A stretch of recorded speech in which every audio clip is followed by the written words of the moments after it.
జయ kitchen అండి. ఈరోజు నేను బ్రొకోలీ చేస్తున్నాను. బ్రొకోలీని వేడి నీటిలో కొంచెం ఉప్పు పసుపు వేసి ఇలా కొద్దిసేపు ఉంచాలండి. బాండిలో ఒక ఉల్లిపాయ, 2 పచ్చిమిరపకాయలు, అల్లం వెల్లుల్లి పేస్ట్, తగినంత సాల్ట్, తగినంత ఆయిల్ వేసి ధనియాల పొడి వేసి ఇలా కొద్దిగా ఫ్రై చేసుకోవాలండి. బ్రొకోలీని వేసి ఫ్రై చేయాలండి. ఇలా తిప్పి మూత పెట్టి మగ్గనివ్వాలండి. ఇలా వాటర్ అంతా ఇంకిపోయే వరకు ఫ్రై చేయాలండి. దీంట్లో 4 టమాటాలు ప్యూరీ చేసి పెట్టుకున్నాను, పోసేయాలండి. 1 స్పూన్ కారం వేయాలండి.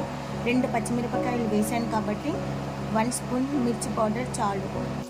2 ఉల్లిపాయలు నల్లగొట్టు వేయాలి.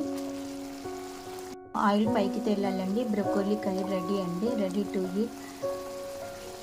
కొద్దిగా కొత్తిమీరతో గార్నిష్ చేసుకుంటే సరిపోతుందండి. Thank you for watching.